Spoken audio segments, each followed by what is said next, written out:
Itinakda ang muling pagtalakay sa proposed annual budget para sa taong 2011 noong ika-28 ng Enero sa Sangguniang Panlunsod, kung saan muling haharap ang Local Finance Committee upang sagutin ang mga naiwang katanungan ng Konseho. Ito'y matapos na pansamantalang mahinto ang pagdinig, bunsod ng mga di maipaliwanag na halagang nabago sa unang isinumiteng dokumento ng tanggapan ng alkalde buwan ng Oktubre kumpara sa panibagong Statement of Fund Operation na ibinigay sa Konseho noong ika-18 ng Enero. Maliban sa mga napuna ni Councilor Maybelline Fernandez na di magkakatugmang halaga, hiningan rin niya ng paliwanag ang budget officer ng syudad ukol sa umunay nakakaalarmang halaga na idineklara para sa other professional services na 43,292,000 pesos na nananatili pa rin walang kasagutan. The only office that has an appropriation for other professional services in the Sangguniang Panlunsod, which has 2.5 billion appropriation. How come we are asking for 43,292,000 for the said item, with a difference of 40,792,000? Kindly explain that, sir. I can only assume that the difference is in the non-office. That's why we ask for the breakdown of the expenses by expense item na nasa non-office. Kasi wala ibang pagkukunan, di ba? Maging ang security services ng syudad na may nakalaang tinatayang mahigit 4 na milyong piso ay inungkat ng konsihala. Ayon naman sa administrador, ang mga halagang nabanggit ay mapupunta sa pasweldo ng mga ito. Yung security services, what is that? Kasi wala pong security services sa ibang office, only in the non-office. Doon lang siya nag-appear, and it's 4,752,000. To pay our security guards. The payment for salaries of security guards. Lahat po ito purely for salaries. Inilam rin ni Councilor Carlos Reyna kung ang 3.5 million pesos na proposed budget para sa aquaculture lease agreement para sa mga fish pen ay makokolekta ng syudad ngayong taon, lalo't nung nakaraang taon naman ay hindi nito naabot ang target na 1.8 million pesos. Kasabay pa ang pagbabaklas ng mga fish pen sa Kailugan na pangunahing pagkukunan sana ng ala fees ng syudad. As we all know, our city, our beloved mayor has intensified its campaign by cleaning the river, by dismantling the fish pens. And I do believe, correct me also if I'm wrong, na napakalaki po na collection natin sa ala ay nanggagaling sa fish pens. So, is it achievable or attainable ba na ma-meet natin yung 3.5 na ngayon po, majority of fish pens ay wala na po. So, ibig po sabihin, yung pokolektahan natin ay mas bumawas na po, mas kumonti na po. So, paano po natin ma-achieve yung 3.5 million proposed budget? Consider that in your We are proposal. Yes, that's right. That's correct, Your Honor. But we're also contemplating on implementing other measures to revive the fish pen. We have another. In fact, we had a meeting with the Department of Bureau of Fisheries this morning. We're contemplating on a program of floating device of the program. So this will also cover the island. So if they would use the river, they will still pay for the island. Samantala, inalam naman ni Councilor Alvin Cocchia ang nakapaloob sa confidential expenses na nagkakahalaga ng 2 milyong piso, intelligence expenses na may 2 milyong piso rin, at extraordinary expenses na nagkakahalaga ng 580,792 pesos and 8 centavos, na tanging tanggapan lamang ng alkalde ang may ganitong mga items. Confidential expenses 2 million, intelligence expenses 2 million, and extraordinary expenses 580,792. In a nutshell, Your Honor, this would fund our efforts towards enhance our security in the city of Dagupan. And of course, our problem of drugs and other problems are related to security. So, we draw that fund from here, Your Honor. And every time we spend this, Your Honor, we get the permission to go back because this is not hindi po ito parang hindi po audited ito. So every time na mayor use this, we will get the permission here from the head office of COA. Agad ring napuna ni Councilor Chito Samson na ito ang unang pagkakataon na magkaroon ng confidential at extraordinary expenses sa proposed annual budget ng syudad. Bagay na hiningan rin niya ng paliwanag. Pagi na tayo confidential at saka extraordinary. We used to have intelligence expense ever since. Naninibago na ako dito sa dalawang extraordinary. Yes. Confidential. Yeah, thank you for pointing that out, Your Honor. Based on the book of the DPL, file will be allowed to the confidential expense refer to expenses related to surveillance activities in civilian departments, agencies that are intended to support the mandate operations of the LGU.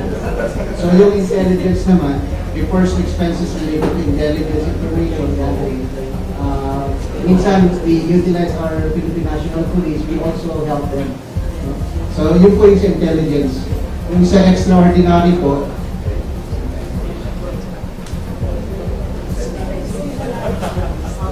well, extraordinary is basically the same, but discretionary yan ng ating chief executive. Maliban sa mga ito, ilan pang katanungan ang kinailangang sagutin ng Local Finance Committee habang kasama rin sa mga dokumentong nais mabusisi ng konseho ang detailed breakdown ng mga sumusunod. Gender and Development, 20% Development Fund, expenses for the implementation of Fishery Ordinance, non-office accounts by object of expenditure, at bagong kopya ng summary of 2010 expenditure per category at with overall total. Sa muling pag-upo ng konseho upang talakayin ang 2011 proposed annual budget noong ika-28 ng Enero, inasahan na rin ng mga ito na tama na ang mga dokumentong kanilang hinihingi. We affirm the veracity and the truthfulness, Your Honor, of the whole budget, Your Honor. Pero imbes na ipresenta ang dokumentong permado ng Local Finance Committee, isang tarpaulin ang ginamit ng administrador sa kanyang muling pagharap sa konseho. Pero nang simulan na ni Councilor Maybelline Fernandez ang pagtatanong sa muling di pagkakatugma ng mga datos sa ilalim ng capital outlay, ikinalito na rin ito ng kinatawan ng Budget Office. When you pointed out the errors during the first hearing, di ba? So the other day, we just give you the corrected forms. And some of the forms that were already correct, as pointed out by Ma'am Maybelline, were corrected. Kumbaga, kinorek na yung tama. So nabago yung figures. So ang talagang may errors lang are just these accounts and are just these pages. So, ma'am, if I may be... Chair would like to recognize Councilor Maybelline Fernandez. Thank you for the explanation, ma'am. Okay na po, actually, when you submitted to us the non-office accounts, dun sa corrected version, nagtali naman yung mga nasa MOOE. Ang question po namin yung sa capital outlay.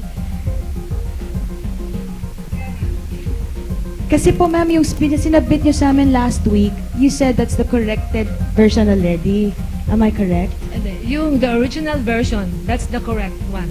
Kumbaga, wala tayong, i-correct lang talaga natin ito. I mean, if you go back to the budget proposals we submitted, you go back to the original copy of the budget proposal. Diba, you have a copy each sir, one. ma'am, if I may be, clarified, kung hindi natin nabago yung capital outlay, why give us a corrected version na mali na naman yung capital Oo nga, outlay? Exactly, kasi yun nga, diba, parang ang reaction is, prepare another, in our haste, we accept the haste. Parang, ganun lang bala yun, yung we give you another copy, that should not be the case.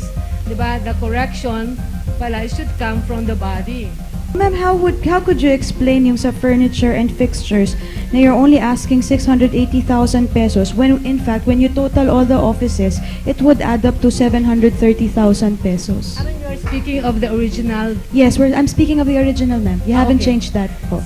Siguro kasi hindi rin namin makita kung ano yung... Do you have your worksheet with you, ma'am? Maybe we could sample one item since isang Can you item check lang your naman yung copy? pag-uusapan natin. Okay. Please Just get one your copy worksheet. also. Yung furniture and fixtures. Although maliit lang siya, pero negative 50,000 po kasi. 50,000 pesos. Just for the information of everybody, may isang figure lang tayo na maiba. mamamali yung buong budget. So, kaya we have to be exact po kasi pagdating sa figures. Kung pagbabasihan kasi ang Statement of Fund Operations sa ilalim ng Maintenance and Other Operating Expenditures, makikita sa datos. Sa Traveling Expense for Local, October 18, 9,124,000 pesos. Sa January 19 na datos, 5,124,000 pesos. Sa pinakahuling datos ng January 28, 5,124,000 pesos. Traveling Expense Foreign, October 18, 6,288,000 pesos. January 19, 1.6 million pesos. January 28, 1.6 million pesos. Training expenses, October 18, 7,149,016 pesos. January 19, 11,579,000 pesos. January 28, 11,579,000 pesos. Office supplies expenses, October 18, 5,875,000 pesos. January 19, 10,133,016 pesos. January 28, 10,133,016 pesos. Medical, dental, and laboratory supplies expenses, October 18, 5,250,000 pesos. January 19, 1,250,000 pesos. January 28, 1,250,000 pesos. Gasoline, oil, and lubricant expenses, October 18, 13,641,904 pesos. January 19, 15,641,904 pesos. January 28, 15,641,904 pesos. Other supplies expense, October 18, 2,395,000 pesos. January 19, 4,395,000 pesos. January 28, 4,395,000 pesos.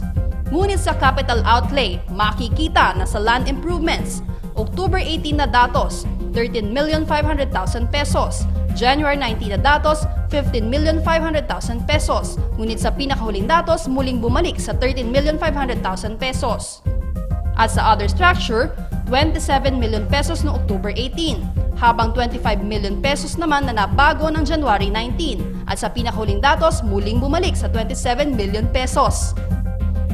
At sa kaso ng furniture and fixtures, sa ilalim pa rin ng capital outlay na may proposed budget na 680,000 pesos. Pero kung kukwentahin ang lahat ng tanggapan, ay 730,000 pesos dapat sana ang kakailanganing budget.